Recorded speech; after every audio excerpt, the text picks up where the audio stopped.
سلام رفقای عزیزم. فیلم امروز در مورد یه مرد پولدار و خوشتیپه که میخواد ازدواج کنه، اما در این حین یه ایمیل براش میاد که باید تقه 101 عدد جیگرطلا یا به قول گفتنی هلو رو بزنه.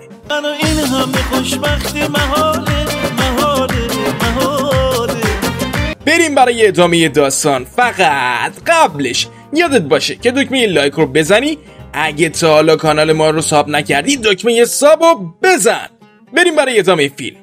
رادریگ بلنک یه دخترکش و یه دخترکن حرفه‌ایه. اون تاجر موفقی و مدیر یه رستوران فسفود بزرگه. همه چی به یه ورشه، یعنی یه طورایی میشه گفت کل کائنات به یه ورشه. حتی با دیدن خبر جنجالی ملکه مرگ، زنی که به قربانیاش یه حال ریزی میده و بعدم اونا رو میکشه. اون یه نامزد به اسم فیونا داره. اشتباه نکنید، فیونای شرک نمیگم، فیونا، همین بزرگواری که الان تو تصویر میبینیدش. همه ی اطرافیانش، حتی اسدالله خان شنبول 5 سانتی که همیشه روی نیمکت لش کرده، بهش میگه بابا با فیونا ازدواج کن، ترش کرد دیگه. اونم میگه و باشه و قرار ازدواج میذاره، تا اینکه منشی همجنس بازش بهش میگه که یه ایمیل عجیبی براش اومد و لیست 101 نفره که بله. راد حشری تا به حال آنتنشو توی 101 نفر فرو کرده. اون فکر میکنه که دوستاش خواستن قبل عروسی شنبولش کنن. اون بیخیال میشه. دوستاش یه مهمونی مجردی ترتیب میدن و توی مهمونی به دوستاش میگه که براش همچین ایمیلی اومده، اما کسی اونو جدی نمیگیره، مثل خودش که هیچی رو به تخمش نمیگیره. به تخمم، اینم داداشمه، به تخم اونم هست. همه مشغول اشغال خودشونن. اونا راد رو با دختری که توی مهمونیه میفرستن تو اتاق تا آخرین حالشو بکنه، اما راد قبول نمیکنه. تا اینکه میفهمه اسم اون دختر کارلوتای توی لیسته. کارلوتا هم به طور اتفاقی میشینه سرش و راد کارشو میسازه. مثلا توقع داریم بگم راد منصرف شد و بره، نه بابا، میزنه میترکونه همه چی رو، نوش جونش. بعد از تموم شدن مهمونی به دکه روزنامه فروشی میره و اونجا متوجه یکی دیگه از دخترای توی لیست به اسم سینتیا روز میشه. راد به فیونا میگه که فعلا ازدواجشون سرش گرد و باید بهش یکم وقت بده به این آقای حشری، چون آنتنش زده بالا و میخواد ترتیب کل لیست رو بده. دمت گرم مرد، برو کارتو بکن. راد سراغ سینتیا میره. دخترم که مثل این که شنبول ندیده خودش میپره تو ماشین راد و خودشو بهش معرفی میکنه. اونا با هم نوشیدنی میخورن و سینتیا ازش میخواد که به عنوان نامزدش به خونهشون بره. راد با پدر سینتیا که یه اشرافزاده است آشنا میشه. اون اتاقای جدا به دخترش رو راد میده، اما راد توی دستشویی سینتیا عزیز رو لخت آماده میبینه و یه لیسی به راد میزنه و میگه آقایی زود بیا تو اتاق ببینم چند مرده علاجی میخوای چی بسازی امروز. رادم که انگار تو کونش عروسی گرفتن، راد کوچولو رو آماده میکنه و میره تو اتاق. اما مثلا الان توقع دارید بگم یه اتفاقی افتاد، نه آقا نه عزیز، میپره روش. بله، ولی آفرین به اون کسایی که درست حد زدن. باباش در رو باز میکنه و راد وسطای کار بنده خدا رو نصف و نیمه ول میکنه و در میره. آخه اون تفلک چه گناهی کرده که باید نصف ول بشه. صبح با خوشحالی این اسب از پلا پایین میاد و میبینه که مادر بزرگ سینتیا مرده. سینتیا پریود مغزی شده و عصبانیه که چرا دیشب بهش نزده راد. رادم میگه اگه بابات مثل چیز خر سر نرسیده بود الان یه لذت حسابی بهت داده بودم.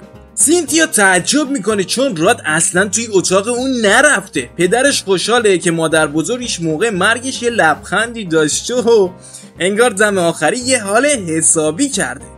خوش به حالی که با آرزوت رسیدی بالاخره. راد چیز خولم میفهمه که ترتیب مادر بزرگ دختره رو داده. خود خره، نه اینکه مثل خره. اون شروع میکنه به داد زدن و از اونجا فرار میکنه. راد که فهمیده یه پیرزن 80 ساله رو به آرزوش رسونده خلوز میشه تا اینکه میره دوباره سراغ فیونا، ولی فیونا رو از دست میده تا اینکه 2 مرد میان سراغش و اونو توی اتاق سفید میبرن. این 3 نفر که آلفا و بتا فرز هستن که لیز رو براش ایمیل کردن، همه ی قراراش رو هم اینا جور کردن و از یه ماشین دستور میگیرن که آینده رو پیش بینی میکنه.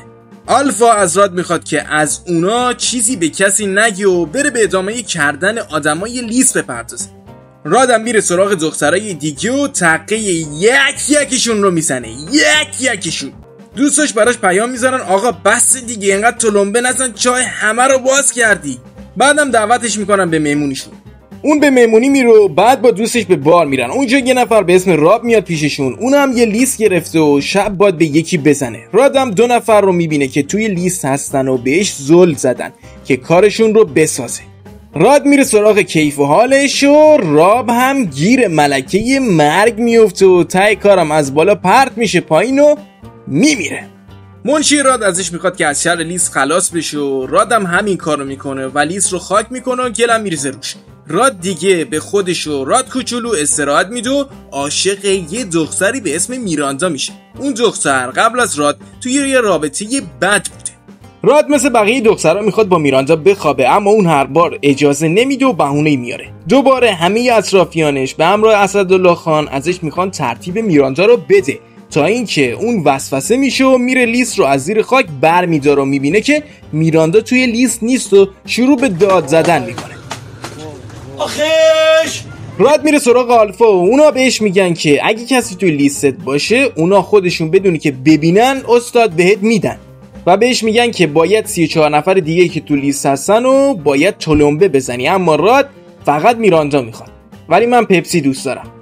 اونا از ملکه مرگ میگن که مردا رو میکشه یا تا ابد بیهوش میکنه و توی یه مهمونی همه ی مردا رو مسموم کرده. راد میخواد بره که به قرارش با میراندا برسه، اما هیچ وقت نمیتونه با اون بخوابه، حتی لخت اونو ببینه چون اون توی لیست نیست. شب میشه و میراندا میره پیش راد و بهش میگه که دوستاش و برادرش توی بار منتظرشونن، اما راد که میخواد امشب کارش رو بسازه بهش مشروب میده. میراندا بازم قبول نمیکنه و لیوان از دستش میفته و اون میگه که عاشق راد و کتابی که نوشته به اون تقدیم کرده، اما فعلا مقعد نداره که بهش بده. وقتی داره از اونجا میره لیز میخوره و پهن زمین میشه و در نهایت افقی میشه.